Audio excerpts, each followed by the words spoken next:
What's up creators, I hope you're doing well. Today we're returning to the Edit-like series. We're going to try to replicate the Kodak Vision 3 applied into digital photography. Now the origins of this color negative is motion picture, otherwise known as cinema. So great movies have been shot with the Vision 3, and even to this day, producers and directors are still picking the Vision 3 for the movies because it has great latitude of exposure, otherwise known as dynamic range, very fine grain, and a great fidelity in terms of the colors. So you can use it for your movies, but you can also take this film stock and apply it into your analog camera to take some stills. Now the results from the stills photos taken with the Vision 3 compared to the movies are completely different, so don't expect the same results. Today we're going to try to replicate the 250D, which is created for daylight photography, and then the 500T created for more obscure situations with tungsten light. Again, this video was a suggestion by a couple of you guys in the comment section on previous videos. So if you have any video that want me to make or style that want me to cover, put it down and I'll check them out. So you know how this works. First of all, we're going to jump into some examples of photos taken with these two film stocks so you can break down the main characteristics and we know what we need to do when we jump into Lightroom, edit a photo and create two presets out of it. So let's get to it. So creators, just a little disclaimer before we jump into the analysis is that you have to keep in mind that in analog photography, there's loads of factors that come into play to the final results that we're looking at in the example images. So anything from lighting conditions, lens used, development process and chemicals used, scanner, and even post-processing, all these factors come into play to the final results that we're looking at on screen. So a lot of times the photographers tamper with the results and therefore we have an image shot with exactly the same film stock, exactly the same camera and lens, and it differs a lot from the results from another photographer. Now, in this case, for the example images that we're going to look at right now, I chose websites or review sites for these two film stocks. Therefore, most of the images are straight out from the development process and they're not going to be tampered with in larger scales. So just keep that in mind with analog photography. So creators, first of all, let's break down the 250D. This film stock is created for daylight shooting. So right here we have a very contrasty situation in the afternoon and we have loads of information in the shadows. Notice how we have a lot of detail in the grass, in the rails, everything in the shadows has loads of detail without losing the strength in the blacks. Then highlights, again, we have loads of information as well, very well preserved. But where we do see a little bit of loss of information or clipping is in the brightest points on our image in the whites. And you can see right here in the fence in the background or this wall, we can see a little bit of clipping and loss of detail. Now, in terms of the color grading, we can see that the overall color palette, all the colors are greatly desaturated and very flat, almost like pastel colors. Notice in particular how the blues and the yellows and the oranges are very desaturated. Then the greens are also brought down just a bit and more tending towards the cooler tones.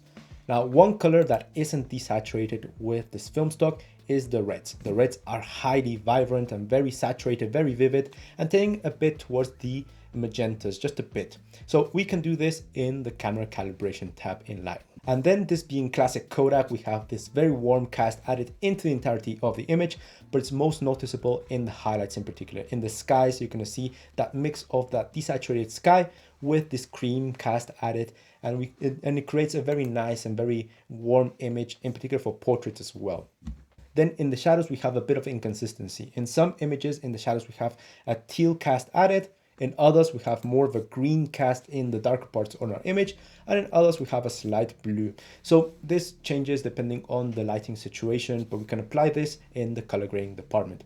Now, in terms of grain, it's very fine, but it is present, just giving this very nice movie-like texture to our images. Nothing too distracting, but it is there. So just as a recap, the 250D has great latitude of exposure. That means great amount of information in the shadows and also in the highlights.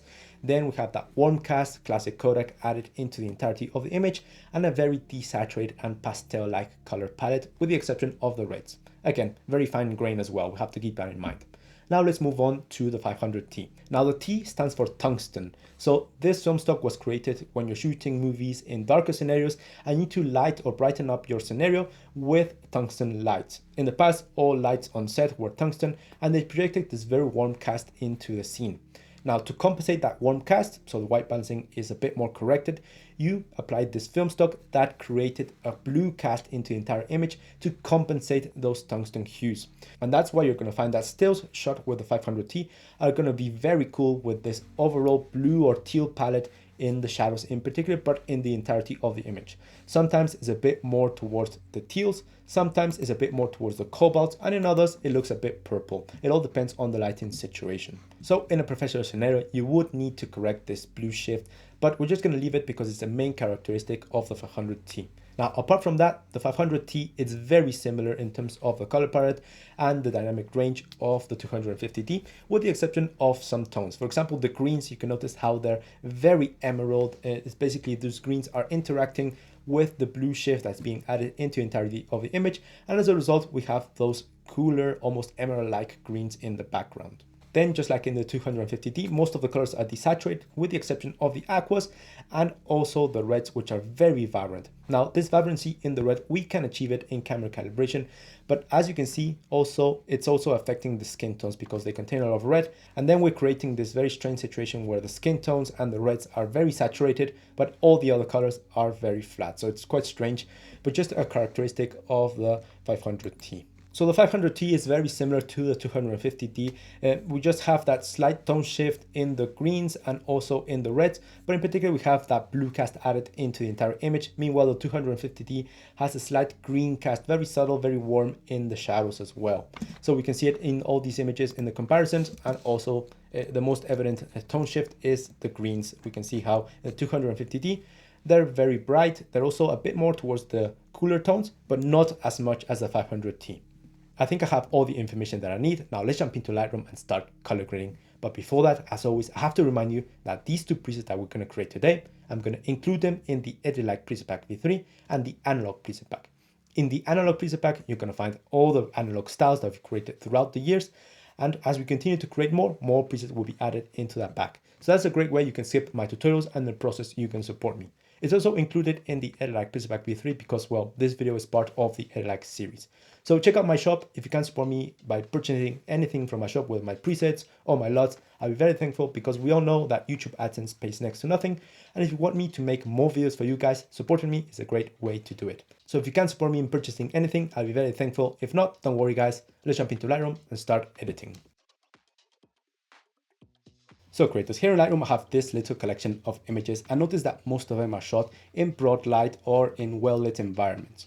So even though the 500T, for example, is created for lower light situations, this filter or this film stock performs very differently how it does in the day than how it does at night when the film is reacting to the light of the incandescent light, fluorescent, tungsten lights. Just an example, look at this image, how the 500T reacts to the light in the subway, and it completely changes the image, painting it with this green tint, and this happens more often than not. Now, sadly for us, we can't create a preset that performs well in daylight, and then in sundown, it completely changes 180 degrees. So today we're just going to focus on daylight photography. Okay, having said that, I'm going to select, let's say, this image, and with D on my keyboard, I'm going to move into the develop module over here. Now, this image doesn't have all the colors that we want to change, but it is a contrasty situation. We want to bring up a lot of information in the shadows. We want to change some of the colors that we have in the background. Okay, so first of all, we're going to achieve the 250D, and from that one, we're going to create the 500T. Now, we're going to move on, first of all, with the exposure and contrast, achieve that high dynamic range that we saw, and then into the colors. For the exposure and contrast, we're going to use highlights, shadows, whites and blacks, presence, and also the tone curve. We're not going to use the exposure and contrast, tint, and temperature, because these four, I like to use them to correct the image if it was shot poorly on field to make the preset work for each photo. For example, this image was underexposed on field, so I applied a 3.31 stops of exposure so the image is correctly exposed. So I'm not going to save that value. I'm going to move into highlights, and right here we don't want to go towards the positives, otherwise we introduce more brightness and more contrast into our image. Instead, we want to retain more detail going towards the negatives. So I'm just going to go around the -30s is going to be enough.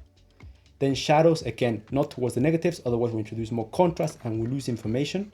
We want to go towards the positives, so we achieve more detail in those parts of the image. A +40 is going to be enough. Remember, we want to retain a bit of the contrast. So the whites, I'm just going to pull them up just a bit, so we have that little bit of overexposure in the brightest points on our image, around a +15. And then the blacks, we want to retain those blacks as well. So just around the -15 as well, just to maintain those blacks and those whites in our image. Next up, in the tone curve. Now, the tone curve is a tool that allows us to control the exposure and contrast. In this case, I'm going to use it as a second layer of our basic corrections, just to stylize a bit of our edit. A lot of analog photos or film photos have a little bit of a diffused black where the blacks are a bit grayed out. Right here, by moving this point that controls the blacks, you can achieve that. By moving it up, you can see how the blacks turn into gray. Now, of course, you guys can play around and go quite high. In this case, I'm just gonna go very subtle, around the 4%, and you can pay attention. If we just zoom out, we can see how the blacks of our image are not as black as the interface of Instagram, just making them a little bit grayed out. Next, we're going to move into the presence tab. Now here, the presence tab is created to generate these types of effects for example, artificial sharpness with the texture towards the positives, then artificial contrast with the clarity in the midtones, or just removing the haze on our image, and we create horrible images, very digital. In this case, what I'm going to do is just use it to affect a bit of the contrast on our image, but also to replicate a bit of the old-fashioned lenses. This image is very sharp. It's 1/4000 of a second at 33 megapixels. Lenses back in the day in these cameras weren't as sharp and contrasty. So I'm just going to reduce a bit of that sharpness and contrast by going with the texture a bit towards the negatives. Notice if I go towards the negatives, our image becomes a bit more blunt. So just around the -15 is going to be enough, not too much. Don't overdo it. Clarity as well, just reducing a bit of the contrast in the midtones. Around the -15 is going to be enough as well. And then the haze will add simulated halation effect, which is very common in old cameras and old lenses. So halation effect, as you can see, I say simulated because it's not halation as it is, it's just a simulated effect. Towards the negatives, you can see how bright points on our image start to glow and lose a bit of contrast. So I'm just going to go a bit towards the negatives. Around the 20% is going to be enough. So with Y on our keyboard, you can see the before and after, and immediately you can notice how we have more information in the dark points on our image compared to the original. We have very nice highlights, just reducing a bit of the sharpness and making the image look a bit more retro, a bit more analog. Now let's move down to color grading. Now for color grading, we're going to use several tools. We're going to use the color mixer over here, which is previously known as HSL, color grading, and also camera calibration down at the bottom. But for starters, we're going to go up into vibrance and saturation, just desaturate the overall palette on our image. We're going to use vibrance in this case, which will target the colors which are not too dominant on our image. That's the main difference between vibrance and saturation. Saturation plays around with all the colors in a similar manner, so you're going to saturate or desaturate everything at the same level. Meanwhile, vibrance is going to be a bit more selective and preserve those colors that are more dominant on your image. So I'm just going to go to -8 ever so slightly, just to desaturate very slightly all the colors. Now, this isn't the desaturation that we saw in the example images. We still have to go into the color mixer and desaturate some of the tones individually. Next, we're going to move down to camera calibration, and this tool is supremely powerful because it allows us to change the RGB, the red, the blue, and the green. These three colors, the combination of these in more percentage or less percentage, compose the exposure that we're looking at on screen and the colors as well. So we always have to keep in mind that this is a very powerful tool, and by moving a slider, you're changing the overall colors of your entire image. So keep that in mind. Now, right here, what I'm interested in doing, first of all, is making those greens more towards the emeralds. We saw that in the example images, and also the reds were very vibrant. We're going to achieve that right here. So first of all, let's play around with the greens. I notice if I go towards the positives, towards the cooler tones, we're changing the greens of the elote, I don't know, maíz, I don't know the word in English. Just move it towards the positives and they change more towards the cooler tones. We don't want to go towards the negatives, otherwise they're warmer. Just a bit towards the positives to make them a bit cooler. And then I'm just going to push the saturation, and as you can see, if I put the saturation, you introduce more brightness into the greens, but also into the reds in the background. Pay attention to the jacket in the background, how it acquires more vibrancy and more luminescence, if you will. And this is exactly what we saw in the example images, where the reds were a bit brighter, a bit more vivid than the rest of the colors. Now you may be asking yourself, why is pushing the greens moving the reds as well?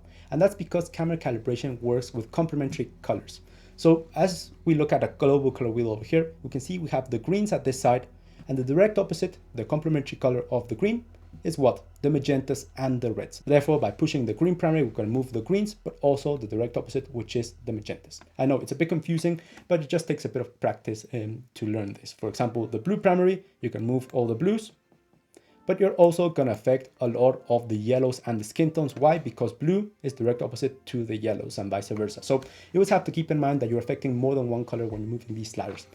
But right here, we can take advantage of that, just pushing the saturation on the reds to make them a bit more vivid in the green palette over here. So I'm gonna go around the plus 25, just to make those reds a lot more bright. And as you can see, if I deactivate, this is before and after, and they just stand out a bit more. Then we're going to continue to push those reds by pushing a bit of the saturation on the red primary just towards the positives, and notice how the skin tones turn to more of an orangey color like we saw in some of the example images. Now I don't want to go too high, this is way too much, maybe around the 19, just going to be enough, 20s, something around these values. And then the hue just slightly towards the warmer tones, not towards the cooler tones, otherwise everything is too magenta, just towards the positives, just a bit around the 4%. Now we're creating those skin tones that we saw in the example images. And finally, in the blue primary, I'm just going to change the overall hue of the blues. So the blues weren't normal blues, they were a bit more towards the teal color, so I'm going to go towards the negatives just a bit. And notice the jacket in the background, how it's changing towards the teal color, maybe around the 13%, not too much, just around these lines. Very subtle. We can deactivate camera calibration to see what it's done. This is before and after, and we just have a bit more vibrancy in the reds and a slight tone shift in the greens and blues. Okay, so we've made some changes in our color palette. Now let's complement this, being a bit more specific with HSL or color mixer. So right here, we can change the hue, the saturation, or the luminance of specific colors on our image. Starting out with the hue, we're going to change some of the hues, and then in saturation, we're just going to bring the saturation of loads of colors down. So right here, hue. First of all, the reds, I'm just going to change them a bit more towards the brick-like colors, so slightly around the 12%. Orange will control a lot of the skin tones, for example. So again, I'm just going to shift it towards the positives just a bit, just to alter the skin tones and the yellows in our image. Yellows will control a lot of the greens. So for example, look at the leaves over here. If I change the yellow, I'm changing most of the greens. This will control a lot of the brighter foliage, and the darker greens or darker foliage will be controlled by the green slider. So I'm just going to go towards the cooler tones because we want those emerald-like greens. Around the positive 50 is going to be enough, and I'm going to do the same with the greens or the darker greens over here. Then aquas, not towards the greener tones. As you can see, we don't have much aquas over here, but it's going to be very evident in the sea or in the water. Around the plus 25, just changing them towards a bit of a darker hue over here. And then the blue, I'm just going to change it towards a similar hue towards the negatives. Next, in saturation, here I'm going to desaturate a lot of tones to achieve that muted palette that we saw in the example images. So I'm going to go with the oranges. We'll control all of the skin tone, just pull it down ever so slightly around the minus 15. All the greens, the yellows and greens, around the minus 30, just pull it down, just desaturate them just a bit. Aquas, we saw that the aquas were one of the colors that weren't touched, that were very vibrant, so I'm just going to leave it at 0. Meanwhile, blues, I am going to drag them down just a bit around the minus 30, and I'm going to do the same with the purples and the magentas. Now our palette is looking quite desaturated. Next up, in the luminance tab, we're just going to affect a bit of the colors to make them a bit more bright, more pastel-like. So for example, the skies we saw that were a bit overexposed, a bit more bright than usual. So I'm just going to pull up the luminance of the blues or the plus 25s. I'm going to do the same with the aquas. And then I'm just going to brighten up a bit of the yellows and all the skin tones just a bit with the oranges, pulling it up just to make its skin tones a bit more bright, around the plus 24. We can see what color mixer has done. This is before and after, just making everything a bit more desaturated and making that pastel palette. Next, we're going to move down to the color grading tool. Now this tool is quite interesting because it allows us to add a tint into the shadows, to the midtones, or to the highlights. In this case, we want to add that warmth that we saw in the example images. So you guys can play around. You can add it into a global color wheel that will paint your entire image with a cast, or in this case, I'm going to go with the highlight. So I'm just going to add some saturation over here and then play around. I think this hue is the one I like. 34 is the hue, and the saturation is way too much. I'm just going to reduce it. And as you can see, now our image has this warm cast in the bright points on our image. This is before and after. It's very slight, but it is present. It's going to be very present in particular in the skies. Then in the global color wheel, I'm just going to add a bit of that greenish tint that we saw that will combine itself with any other tint that we added in the highlights, shadows, or the midtones. So right here, I'm just going to add a bit of saturation into the greens. You guys again can go with a warmer tone. In this case, I'm going to go with a hue of 102, and the saturation is going to be very slight, around the 4%, 5%, something like that. And it just adds this greenish warm cast into the entirety of the image if you compare it to the original. Now finally, in the shadows, this one, and you guys are going to decide. Remember that in the example images, depending on the lighting situation, depending on the photograph, we saw some magentas, we saw some greens, we saw some purples and blues in the shadows. In this case, I'm going to go with a blue. The hue is going to be around 206, and the saturation is going to be very slight, very minuscule movement over here around the 4%, and just adding this blue in the shadows ever so slightly, and it is there just making the shadows a bit cooler than normal. So we can deactivate color grading. This is before and after, and just creates a very slight tone shift in our image, making it a bit warmer with those cool tones in the shadows. Now finally, to complete this preset, we're going to move down into the effects and just going to add the grain. Now the grain, remember, it's not very big, it's not very distracting. Just going to add some quantity just to look at the size over here. I think the size is going to be a bit bigger, around the 50s, and obviously the quantity is way too much, it's way too distracting. We want a very fine grain over here, around an 18% is going to be enough, and we have it, it's present, but it's not distracting at all. It's a very nice grain that we added. With Y on our keyboard, we can see the before and after, and it's looking very nice. Immediately you can notice the change in the dynamic range. We have loads more information in our edit compared to the original. We have those slightly saturated and aqua-like greens. Overall desaturated palette, the blues, the magentas, those reds that really stand out. I think we did quite a good job, and we have that warm cast added into the entirety of the image. Now, it could be the case that this preset works well in this image. Now let's save it, apply it into a couple of other images to see if we did quite a good job, and then we're going to create the variant. So to save a preset, we're going to go into the left panel over here, go up into preset, hit the plus sign, create a preset. We're going to name it, and remember that you don't want to mark any of the values that you didn't move. So for example, white balance, exposure, and contrast, we didn't use them. We didn't use either post-crop vignetting or high dynamic range. So let's see how the greens perform in this portrait of my mom in the garden. So let's apply the preset. As you can see, it's already in the Edit Like Pack V3. And there you have it. We have those greens more towards the emerald-like colors. We have loads more detail in the dark points on our image compared to the original. Skin tones are okay, more towards the orangey yellowish side, more desaturated. The blues in the sky are also a bit more muted. I think we did quite a good job over here. How about over here in this image of the Broad Museum? You can see the sky. What we did, we made it a bit brighter, and we also took away a bit of the saturation. Emerald-like greens, exactly what we wanted, and more of the saturated palette. And you can notice how in the white building we can see that warm greenish cast that we added in the color grading. Okay, so that's the 250D. Again, you guys can play around with the values to make it a bit more intense, a bit more subtle. Now let's return to our original image, and from the preset that we already made, let's create the variant, the 500T. So here I am back in the Chinese market. Now let's open up our settings, and in this case, the changes are going to be very slight. We don't have to start from scratch. We're going to use the previous preset as a basis. So first of all, in the color grading, we want that blue tint, blue hue appearing in the entirety of the image. I'm going to apply it into the shadows first. So right here, I'm just going to add more saturation, and you guys, again, can play around. Remember, in the example images, sometimes we saw a bit more of a teal look, a bit more of a cobalt, and sometimes even more magenta. So you guys can play around. In this case, well, I'm going to go maybe a bit more towards the deeper blues. On the hue of 233 is going to be the color that I choose. And the saturation, again, is way too much. Just going to reduce it, but not too much. Just make it a bit more dramatic. We're on the 36, and as you can see, our entirety of our image is a bit colder. We can deactivate this before and after. Is very evident if you play the before and afters. Then in the highlights, I'm going to preserve that warmth that we added, and finally over here in the general or global color wheel, we're going to add a similar color that we added in the shadows, but the saturation is going to be in the lower values, maybe around the 4, 5, even 6%.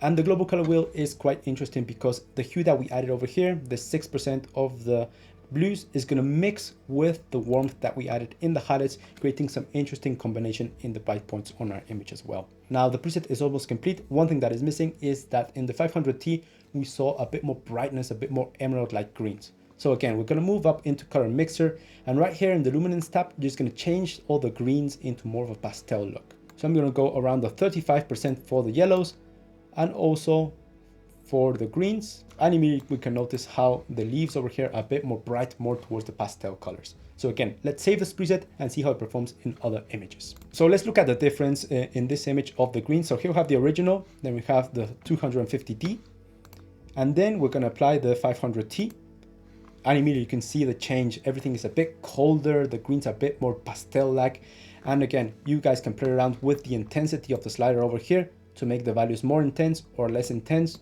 You can play around also with the contrast and exposure sliders over here, just to make the image darker or more punchy or less punchy over here. How about in this image in Seville, where I have the ND filter still screwed on and it created this horrible vignette, but let's see how the presets perform. So 250, and it adds this very Kodak-like, very retro-like color. We don't have any greens over here, but we can see the blues and also the shift that we added. And immediately notice how we have loads more information in the dark points on our image.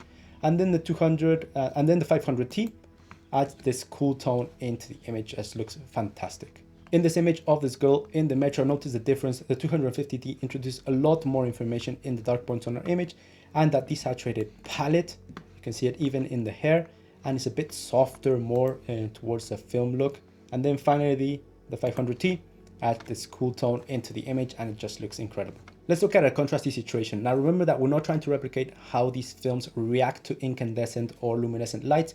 We're just trying to see how it performs over here. So the 250T, it adds loads more information in the dark points on our image, more of a desaturated palette. Notice the blues, how they shifted, the greens are darker and colder, and then the 500T adds this cool tone into the image. So there you have it, guys. That's how I would achieve the Vision 3 250D and 500T in digital photography. Now, just as a reminder, this is just an exercise. There's no way to really replicate film looks in digital photography and vice versa. So I don't want any trolls in the comment section saying the best way to achieve the film look is to shoot film, because, well, that's not the purpose of this tutorial. So I hope you achieved some knowledge out of this video and learned something. And remember that if you want to purchase the analog preset pack or the Edit V3, link up here to my shop. I'm very thankful if you can support me in that manner. If not, don't worry, guys. I'm Tony Fuentes. Cheers to all of you, and I'll see you in the next one.